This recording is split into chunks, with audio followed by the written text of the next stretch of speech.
Algo antes de partir el sermón. La próxima semana tenemos entrega de diezmos y recuerden que también paralelamente será la ofrenda de alimentos. ¿Ya? Ambas cosas. Y respecto a los sobres, ustedes entregaron sus sobres la semana pasada. Los sobres ya están disponibles para que se los lleven.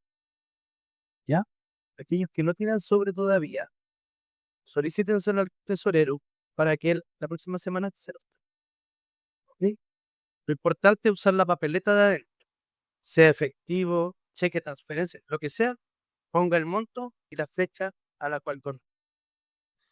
Los voy a invitar a que abran sus Biblias en el libro del profeta Isaías, en el capítulo 14, los versículos, solamente vamos a leer el versículo 24. Isaías 14, 24. Dice así la palabra del Señor. El Señor Todopoderoso ha jurado, tal como lo he planeado se cumplirá, tal como lo he decidido se realizará. Oremos. Señor, te damos infinitas gracias en esta mañana porque tú nos permites eh, participar de este culto y también, Señor, de acercarnos a tu palabra para ser edificados. Te pedimos, Señor, que tú abras nuestra mente y nuestro corazón para poder escuchar tu palabra. Limpia mis labios, Señor. Que nada de lo mío quede en la mente de mis hermanos, sino exclusivamente tu palabra. Te damos gracias, Señor, y oramos en el nombre de Jesús. Amén. El tema de los atributos divinos es lo que estamos tratando hace algunos días, ¿cierto? Tenemos que seguir haciendo precisiones sobre los atributos. Cuando hablamos de los atributos de Dios, no hablamos de simples características de Dios, sino que estamos hablando de Dios mismo. Que Dios no se compone de atributos, ¿ya? Dios es sus atributos. Y los atributos están interconectados unos con otros en el ser de Dios. ¿Ok? ¿Qué quiero decir con él? Que cuando Dios actúa, siempre actúa el Dios trino. No actúa exclusivamente operando un solo atributo. ¿Ya? Nosotros somos seres temporales y somos temporales, estamos sujetos a cambios, a contingencias, ¿cierto? A mejorar o a empeorar. Sin embargo, Dios no es esa clase de persona, no es esa clase de ser. Su ser está por sobre el nuestro y podemos entenderlo en términos de analogías. De cómo nosotros percibimos el mundo y podemos entender también cómo Dios se relaciona con nosotros y con su creación. ¿Ya? No pretendo ser Dante Gebel, creo que era, pero voy a leer una cita del Hobbit. Creo que la cita es más larga. Si el Ariel tiene el pantallazo, cuando hablamos de, cuando hablamos de cambios, hablamos de algo muy natural. ¿No es así? A ver, ¿a quién le cambió algo esta mañana? Cualquier cosa. El aire. Exactamente, cambió el aire. Cambió expectativas de tiempo. ¿Quién se abrigó más de lo que creía que iba a ser? Se abrigó mucho. Y esto en las expectativas que tenía. Eh, yo soy friolento, entonces nos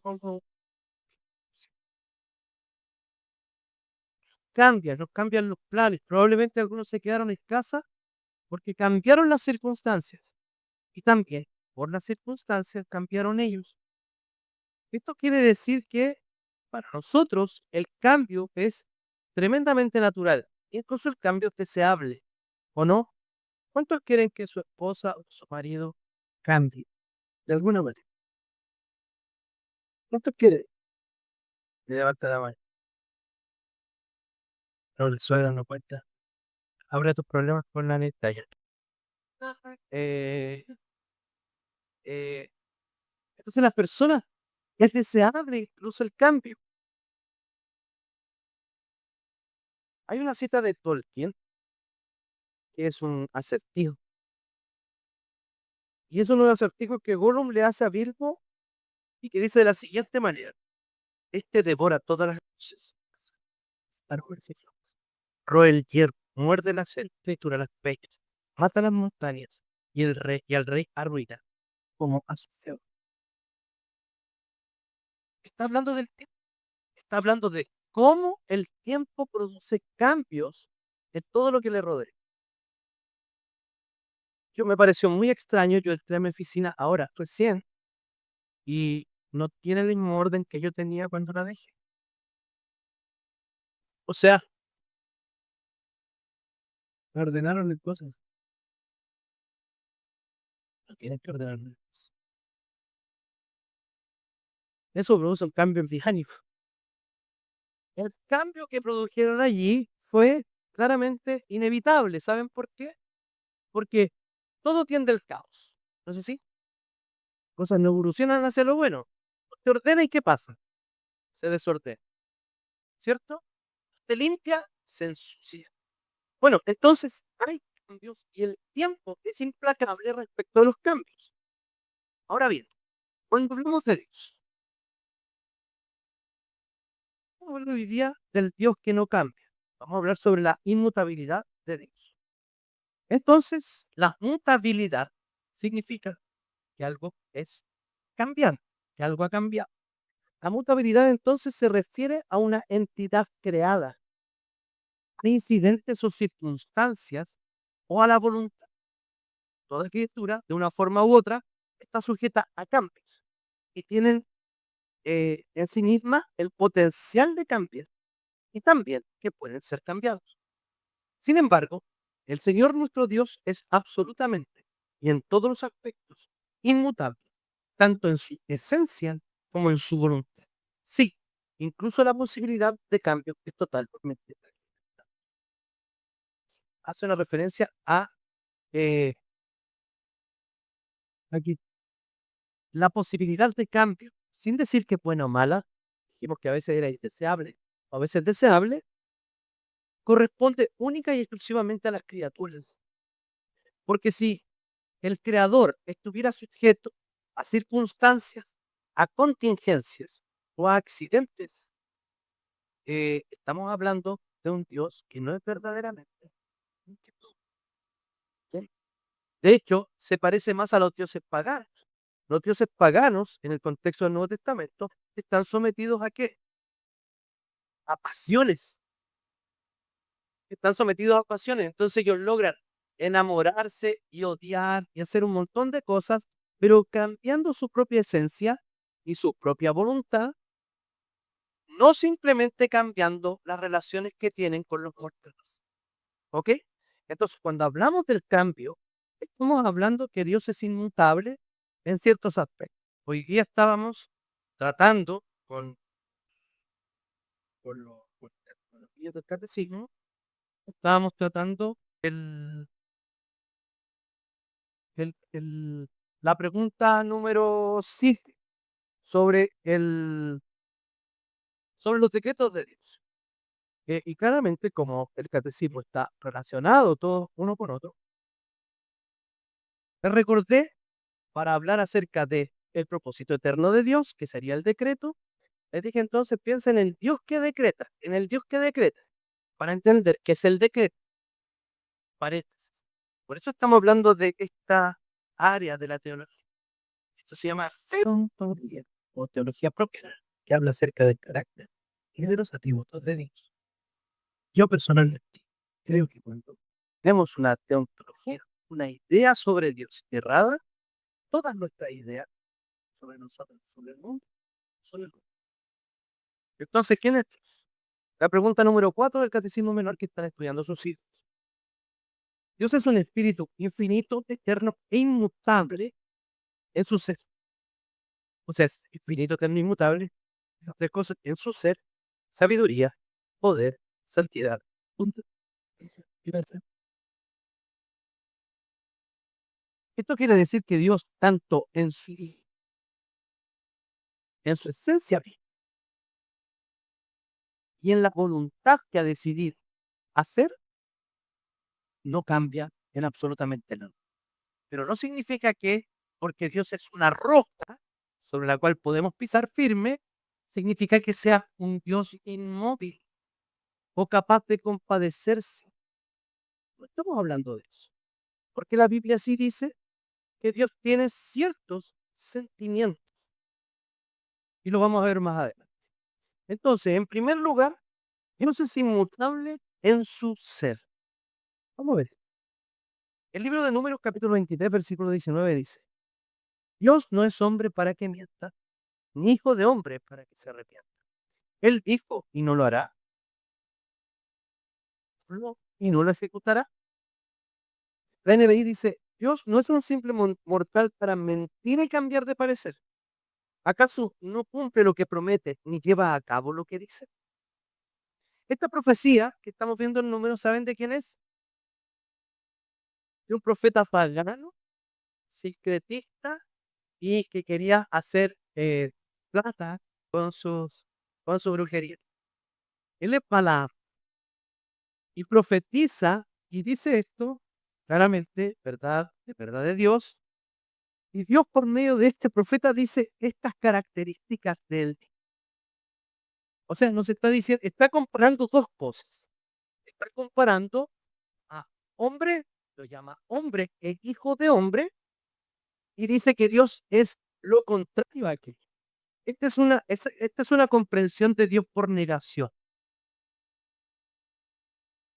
Por ejemplo, cuando nosotros intentamos entender la santidad de Dios, habitualmente la entendemos por negación. Es decir, yo no soy santo como Dios, entonces sí, Él sí lo es. ¿Me entiendes? Yo no soy algo, entonces sí lo es. Entonces, ¿qué no es? No es hombre ni hijo de hombre. Dos cosas. Para que mientan ni se arrepientan. Ahora, claramente, Dios está, por su esencia, imposibilitado para mentir. Pero eso no es una imposibilidad dañina o un error, sino que es más bien una virtud o una perfección de Dios que Él no pueda mentir. ¿Me entiendes? No es que Dios pueda pecar y no lo quiere hacer.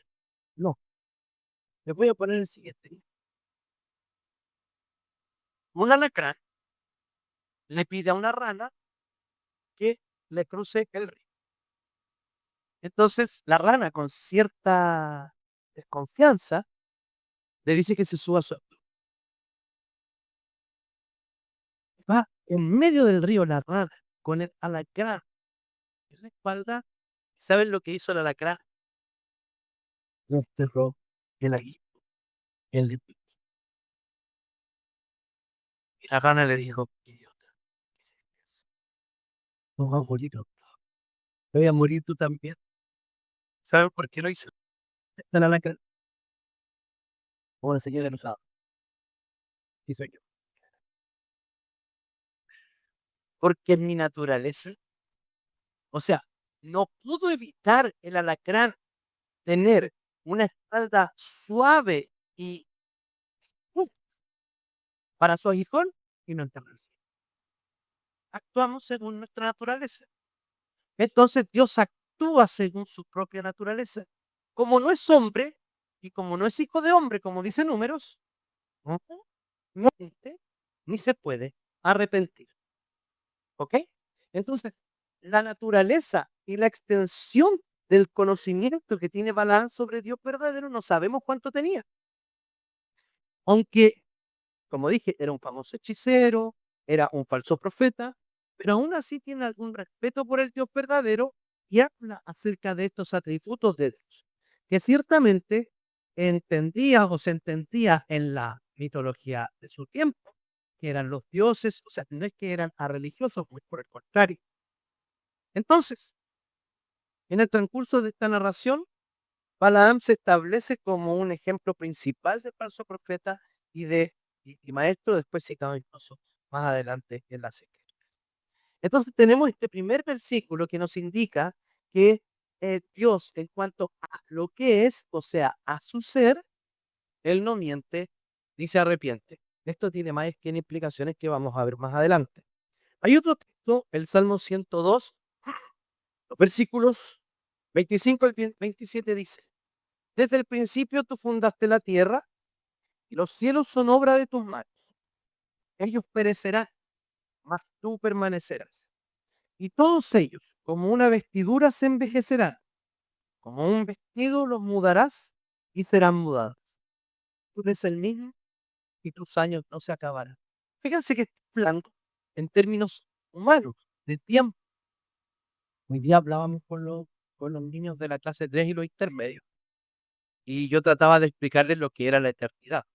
Pregúntenle eso. Em, y el ser eterno significa que no simplemente que no tiene principio ni final, significa que está fuera de todas las limitaciones y las ideas que tenemos. Para Dios no existe ni pasado, ni presente, ni futuro. Porque si fuera así, de alguna manera habría un cambio en relación con el tiempo. Sin embargo, Dios le dice, recuerden un momento lindo en su vida. Lo recordaron, háganlo bien. Ahora, recuerden ese segundo de felicidad en ese momento feliz. Eso es un instante. Dios vive en un instante. Para él no existe. Por eso que los parámetros de tiempo sobre los cuales podemos referirnos a Dios es un lenguaje teológico apropiado. Porque solamente así lo podemos ver. Entonces, cuando habla que tú eres el mismo y tus años no se acaban, no significa que los años en algún momento empezaron. No, sino que dice, desde el principio, dice el Salmo. Tú fundaste la tierra. ¿Del principio de qué? Del principio de todo, del principio de los tiempos, del principio de donde tenemos registro y donde podemos conocer, porque no sabemos qué pasó antes de aquello, cuando solo Dios existía, ¿cierto? Ahora, este salmo es una plegaria. ¿Saben de quién? Al que está sufriendo. Si vamos a los primeros versículos del Salmo número 102, fíjense lo que dice. Entonces, ¿por qué voy a leer esto? Porque no es una abstracción teológica lo que está haciendo el salmista solamente, sino que lo que está haciendo el salmista es recurrir a los atributos divinos. ¿Para qué? Para conocer más a Dios y tener certeza que Dios va a cumplir lo que dice, que Él sí nos va a escuchar porque Él nunca cambia. Escucha, Señor, mi oración. Llegue a ti mi clamor. No escondas de mí tu rostro cuando me encuentro angustiado. Inclina a mí tu oído. Respóndeme pronto cuando te llame. Ese es el espíritu, el corazón que tiene el salmista, referirse a Dios, que tú eres el mismo Señor y tus años no se acabarán y que todo perecerá, pero tú permanecerás. Cuando nosotros pensamos en esto, que Dios es el mismo por siempre, podemos dejar delante del Señor con confianza, sabiendo que Dios nos va a escuchar, porque Dios nunca. Podemos estar seguros que el Señor nos va a seguir escuchando, porque por Él no pasan los años, ni se distrae, ni hoy día es un tipo de Dios y mañana es otro tipo de Dios. Hoy día es un Dios amoroso que nos extiende la mano y nos consuela, y mañana es un Dios ausente que nos desprecia y nos da la espalda. No es así. Por eso que este salmo resulta un consuelo para nuestra vida. Y este atributo de Dios, que Dios no cambia en su esencia misma o en su ser, es que podemos seguir confiando.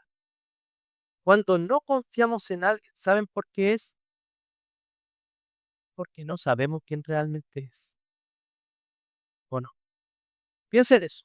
Cuando usted tiene desconfianza de alguna persona, dice, desconfío porque, bueno, a veces porque lo conoce, pero desconfío porque no lo conozco plenamente. O Desconfío porque sé quién es. Sé quién es esa persona. Y si nosotros sabemos quién es Dios, ¿podemos confiar? Podemos. El texto de Santiago es un típico texto para hablar de la inmutabilidad de Dios. Está en Santiago capítulo 1, versículo, versículo 16 al 18, que dice así: Mis queridos hermanos, no se engañen. Toda buena dádiva, todo don perfecto desciende de lo alto, donde está el Padre que creó las lumbreras celestes y que no cambia como los astros o se mueve como el sol. Por su propia voluntad nos hizo nacer mediante la palabra de verdad, para que fuéramos como los primeros y mejores como todos. Eso crea el Señor. Fíjense lo que está diciendo Santiago. Está hablando de las tentaciones y las pruebas que tienen los hermanos en la iglesia, ¿cierto? Porque dice, dichoso aquel que resiste la tentación, etcétera. Pero luego dice, queridos hermanos, no se engañen. ¿Por qué? Porque todas las cosas buenas que podemos experimentar, incluso salir de la tentación, eh, recibir el amor de Dios, entender estas verdades, toda esa buena dádiva y todo lo que venga, bueno, es don de Dios. ¿Y por qué dice esto Santiago? No solo Santiago está negando el cambio, sino incluso la sombra de cambio. La Reina Valera dice que no hay ni sombra de variación en él. A modo que pueda ser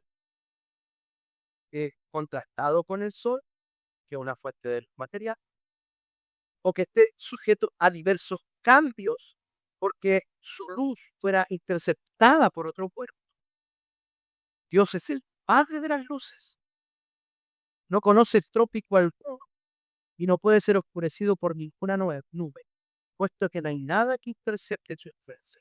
Estoy citando a un teólogo ateo que se llama François Turretin.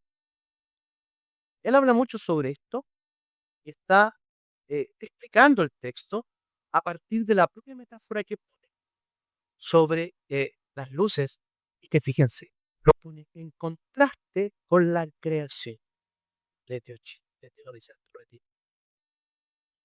Es que es muy raro su nombre. Debe ser Turretin, pero no está en Chile. Algunos le dicen Turretin, que no sé qué es peor. Entonces, él está explicando a partir de la propia metáfora que pone de las estrellas, lo pone como creador. Entonces, ¿por qué? Si él es creador y esas criaturas están sujetas a un cambio, entonces él para ser creador de esas criaturas y para haberlas podido crear, él no tiene que estar sujeto a ningún tipo de cambio. Yo sé que todos están pensando, se arrepintió el Señor de hacer el mal, y el Señor se arrepintió. Bueno, vamos a llegar a eso en un par de horas. Entonces, eh, los creyentes tenemos que ser consolados por la inmutabilidad de Dios, porque todas las promesas de las que somos herederos se cumplirán con toda seguridad. Ninguno de nosotros va a caer en la tierra y ninguna promesa será anulada, aunque las circunstancias parezcan extrañas o contrarias a ellas. El cumplimiento de las promesas de Dios a veces se puede posponer en algunos casos. Sin embargo, Dios guía a sus hijos por caminos para que confíen en su palabra y Él hace que esa promesa, que es oscura a veces, hace que ocurra para demostrar posteriormente que Él es inmutable y su consejo es eterno. Debemos estar confiados en que el Señor ha hecho promesas para nosotros. Hay un libro en el Antiguo Testamento que pudimos ver el jueves, donde todo era Noemí y su familia, su esposo y sus dos hijos se habían ido a Moab por una hambruna. Y Cuando volvieron en buen chileno, volvieron por las patas y el pecho. O sea, llegaron todas viudas. Una mujer viuda en Israel no podía estar. Entonces Ruth le dice, perdón, Noemí le dice a Ruth, hija, no serán por yo te amo un hogar para que tú tengas el todo lo necesario, etcétera. Y ella dice, oye, cerca. Sin embargo, esto lo debían hacer porque ella necesitaba ser parte de una familia. Además que había una ley que ningún muera que tenga cosas sin tener heredad, todo ese territorio debía ser rescatado con todas las mujeres que estuvieran dentro. Y a la cuñada debía darle descendencia para que llevase el nombre de su hermano y no se perdiera entre las listas de las familias de Israel. Ustedes saben la historia. Vos compró la heredad y se casó con Ruth. Y no es una historia de amor, ni de relaciones de suegra y nuera, ni, ni de galantería, aunque, oh, caballero, leanlo, caballero, todas las normas, todas las leyes, lo hizo muy bien, pero no nos enseña sobre caballerosidad. Lo que nos enseña es que Dios cumple sus promesas. ¿Sabes por qué? Porque agrega al final la genealogía de David. Y ahí está confirmando que Dios es fiel a lo que dice. También Dios es inmutable en segundo lugar en sus propósitos. Fíjense lo que dice Efesios capítulo 1, versículos 9 al 12.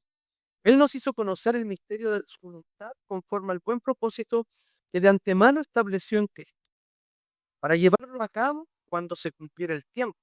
Esto es, reunir todas las cosas, tanto en el cielo como en la tierra. En Cristo también fuimos hechos herederos, pues fuimos predestinados según el plan de aquel que hace todas las cosas conforme al designio de su voluntad, a fin de que nosotros, que fuimos los primeros en poner nuestra esperanza en Cristo, seamos para alabanza de su. ¿Qué está diciendo aquí Pablo? Está diciendo lo siguiente, que todo lo que los cristianos de Éfeso habían experimentado conforme a la salvación que tenían, no era incidental, no era accidental. No es que de repente llegó Pablo, les predicó, etcétera, etcétera. No, había un plan y Pablo ni siquiera lo pone cuando a veces habla de la separación en términos de dedicación desde el vientre de su madre, ¿se acuerda? Porque ahí no nos elige Dios. Dios nos elige desde antes de la fundación del mundo, cuando nada todavía existía, segundo Dios. En los días de Pablo, los cultos obligaban a hacer a los devotos ciertas promesas o juramentos para que se les fuera revelado cierto misterio. Sin embargo, Pablo dice, aquí hay un misterio, y cada vez que en la Biblia aparece un misterio, pero en Pablo, nos dice cuál es el misterio revelado. El misterio revelado aquí es que nosotros fuimos hechos herederos o predestinados por Dios a la salvación según el plan de aquel que hace todas las cosas conforme al designio de su voluntad. Entonces, ¿qué tenemos acá? Tenemos a un Dios que ha hecho un plan, que ha decretado algo. La clase de hoy día con sus hijos. ¿Qué son los decretos de Dios? Los decretos de Dios son su propósito eterno, según el consejo de su propia voluntad, en virtud del cual ha preordenado para su propia gloria todo lo que sucede. Cuando pensamos en esto, alguien me preguntó, entonces, ¿Dios podría querer que me atropellara? Sí, Dios podría querer. Entonces dijo, ¿por qué? Entonces yo les dije, lo que pasa es que nosotros estamos viendo solo ese evento del decreto. No sabemos lo que va a pasar después. Y le dije, ¿quién se quiere? Y ahí levantó la mano. Y le dije, lo que pasa es que tenemos una visión equivocada de la muerte. Está bien que nadie desee morir, pero cuando un cristiano se enfrenta a la muerte, lo que sabe es que, como dijo Pablo, estoy entre dos formas de vivir, o entre dos caminos.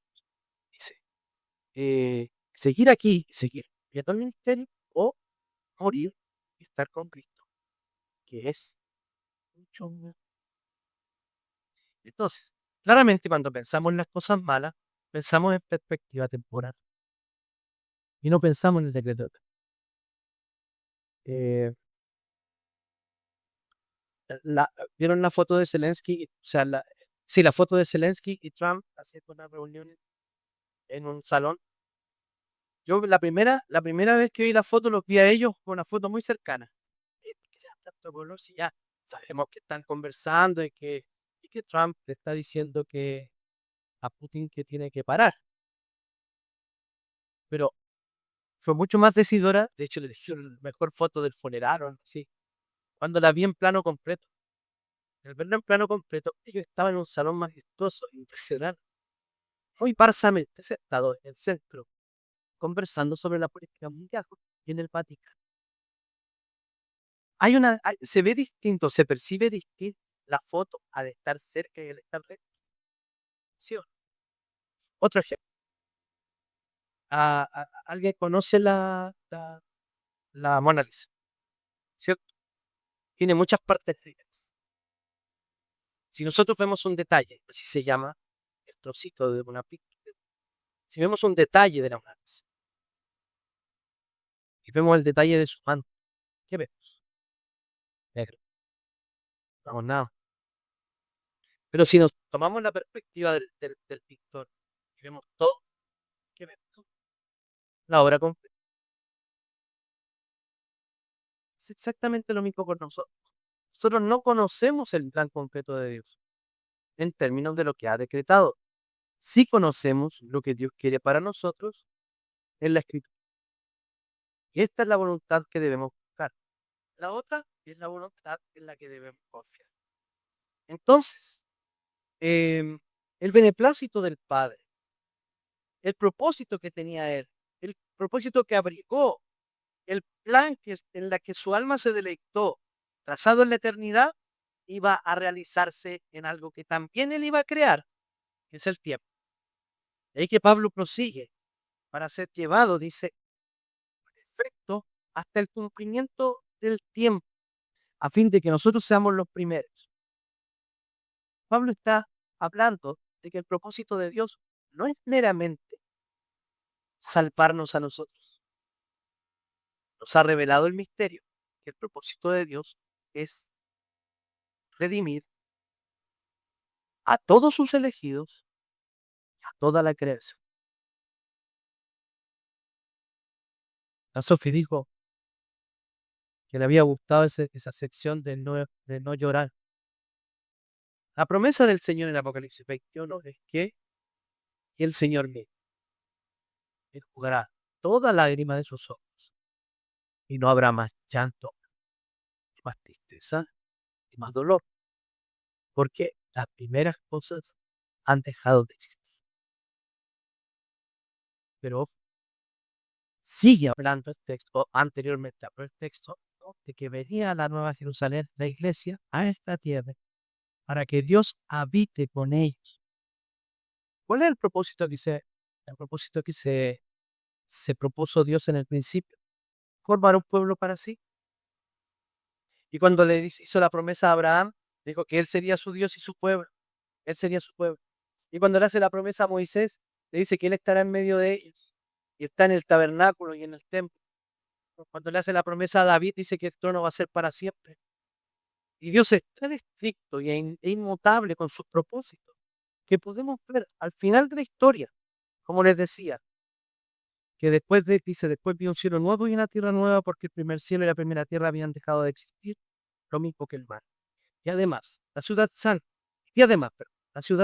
la nueva Jerusalén, que bajaba del cielo, procedente de Dios, preparada como una novia esposamente vestida para su esposo. Y oí una voz que venía del trono, que está hablando de rey, pacto cumplido a David. Aquí entre los seres humanos está la morada de Dios. La campana entre ellos, ¿qué está hablando? La verdad. Y ellos, Dios mismo estará con ellos, y, pero así como es segura la predestinación, el llamamiento y la justificación que ya sucedieron, de la misma manera asegura la glorificación de cada uno de nosotros cuando Cristo Jesús venga. Porque el Señor no puede negarse así. Entonces, si Dios no cambia, porque la Biblia dice que cambia. Dice la Biblia que cambia. Todos estaban pensando en esos pasajes, ¿cierto? Ya voy. Em, Cuando pensamos en los pasajes de los cambios de Dios, tenemos que pensar o tener en mente el carácter completo de Dios. ¿Ok? Que, a ver, ¿a quién de ustedes se les puede juzgar por la primera impresión? Sé que a varios, pero juguemos a que no. ¿A quiénes se les puede juzgar por la primera impresión que tienen de ellos? Díganme, lo más probable es que nos equivoquemos, ¿cierto? ¿Qué tenemos que conocer de las personas? Tenemos que conocer a la persona completa, o sea, con todas sus características. Y ahí podemos recién hacernos un juicio. Si nosotros dejamos de lado algunos atributos de Dios, vamos a cometer errores en la interpretación de este tipo de textos que nos pueden traer cierto problema. Mire, este mensaje es digno de ser guardado. Si morimos con Él, también viviremos con Él. Si resistimos, también reinaremos con Él. Esto es 2 Corintios, Pablo está escribiendo al final de su vida. Si lo negamos, Él también nos negará. Pero como si yo lo niego, el Señor tiene que seguir siendo fiel. Y sigue hablando.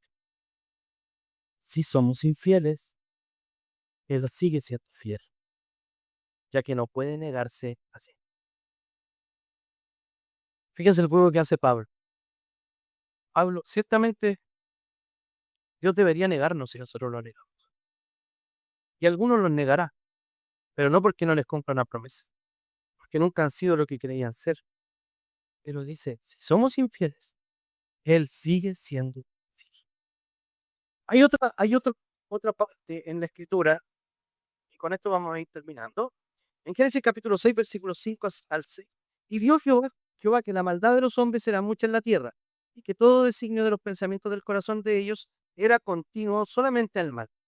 Y se arrepintió Jehová de haber hecho al hombre en la tierra, y le dolió en su corazón.